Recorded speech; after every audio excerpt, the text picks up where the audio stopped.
Okay, questions for Taz Sherman. We'll open it up with Greg Hunter. So Taz, Coach Huggins has said in the last couple of weeks you hadn't been 100% after COVID. Today, it looked like you were closer to that. Were you? How down were you the last couple of weeks, and how much better were you today?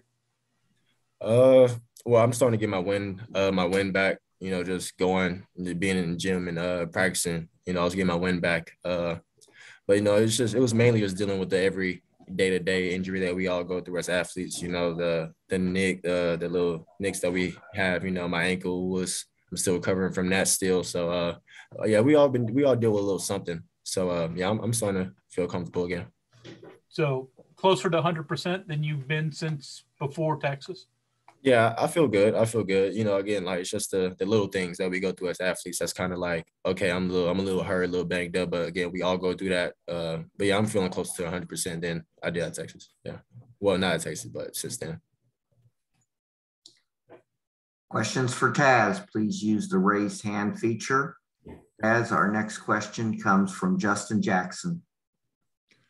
Hey, Taz, I know obviously you can't comment on refs specifically, obviously without getting in trouble, but I'm just wondering, the way this game was called in general, was this called differently than what you guys have experienced in the Big 12 this season? It's on us. We can't put blame on anybody but us. We can control what we can control. Anything that's out of our control, we just can't worry about. So we gave up a lot of offensive rebounds. We fouled a lot. We had our bigs in foul trouble. I think we had 3 or 4 people foul out. So it's on us more than anything. We can't blame anybody. We got to control what we can control. And then one follow-up question. I'm just kind of wondering, the last few minutes of the second half, 7 minutes in, seemed like there might have been some defensive miscommunications. Were there missing on some switches and things like that? And was it surprising at all with you guys on defense? We're sitting in this 1-2-2 zone that we've been working on lately.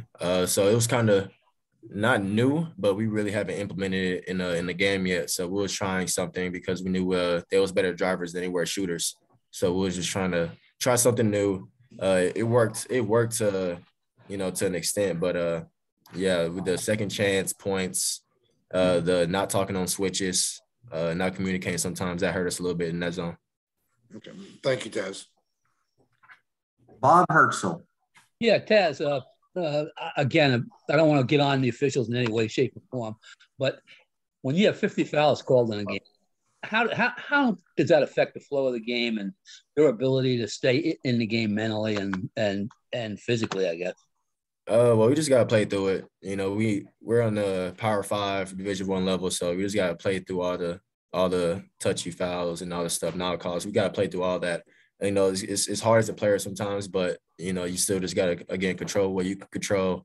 Just play through it. Contact is going to happen. It's a contact game. It's fully physical, especially when in a conference game like this with 2 teams who are known for having this stigma about their team. We're a defensive team. They're a defensive team, as Coach says. And, it was going to be a hard-fought battle. So, you can't really get on that too much. Thank you. Kevin Kinder. As turnovers, obviously a big part of this game also. Are you trying to create a little bit more? Obviously, that's something that you've been able to do more this year, coming off the way you've been driving it and attacking. But is that something that's still kind of a work in progress for you? Is, making that a more natural part of your game? Not really. Since I played point guard. I know it's a different level, but in junior college, so I got comfortable with the ball. I'm still gaining weight back. So me being strong and fighting through contact is still a work in progress. So when I pass the ball, I might get hit in the arm, something like that, or I might jump stop, get hit on the arm. They, take the ball. I just got to be stronger with it at the end of the day. So I'm regaining my strength and regaining my weight back. So I'm fully comfortable with having the ball in my hands, but I will also like to play off the ball a lot, get easy open shots to where I don't have to create. But when I do have to create, I will look to. Greg Hunter. Taz, you mentioned rebounding a little bit earlier. Obviously, that's sort of been an issue all year. How big of a problem was it today? And any way to try to get that better as you guys go through the second half of the season? Well, Hugs and Coach Martin been working on all the bigs. Even though it's not on all the bigs. Let me just say that first. Us guards, us wings, we have to help the bigs rebound because again, we don't have like a Derek Cover, Oscar Sheboy anymore. So we have to find ways to team rebound. I think Hugs and Coach Martin been doing a good job at teaching the bigs certain things, telling them to get opposite on the offensive end and on defensive end. Just hit your guy, box him out, and all the guards will come running in, trying to get all the little straggler rebounds, and we'll do the rest. But I think they've been doing a good job. Just sometimes out of the ball don't bounce your way, and we'll in the zone. It's kind of hard to rebound and find people in the zone to box out. So that was the thing. Back to Bob Hertzel. Yeah, Taz, about the turnovers. Today was a tough day on you. Did that say more about their defense? I mean, they're obviously one of the two best defensive teams in the conference. So what did that say about their defense? And can you explain off some of the turnovers you had? Well, they're a physical team. They know how to get away with stuff, on the slide side, but now they're long offense. Like they can get hands in passing lanes. They can disrupt the ball. They start 6'6" and up guys, and they're starting 5. So I think that was like the main focus on their team this year was to be a defensive oriented team. Have our scores and stuff come off the bench. Have like 1 or 2 scores in the game, but at the end of the day, they're a defensive team. I think their length, their wingspan, kind of bothered us a little bit. But again, I gotta get stronger with the ball since I'm regaining strength back and all that. So that's on me. I just gotta stay strong with the ball. Cameron Gandy. Yeah, Taz, last time you guys traveled to Texas, you weren't able to play. This time when you guys went down, was there any added emotion coming back to your home state? And did that change the approach at all, regardless of the outcome? Well, I pretty much live on the other side of Texas, so this is about 8 hours for me. So this wasn't really a homecoming, but I always like playing in Texas. Played here a couple of times in Lubbock against South Plains during college a couple of times. So I was familiar with the area, but I didn't really have nobody out here. It's just super far away from anybody I know. So I always like playing in Texas though, because it's just, I'm still going back to my home state, even though it's not nowhere near where I'm from. So it was good. Mike Casazza. Hey, Taz, I know it's probably really, really early to talk about NCAA tournament stuff, but you guys do talk and think about it a lot.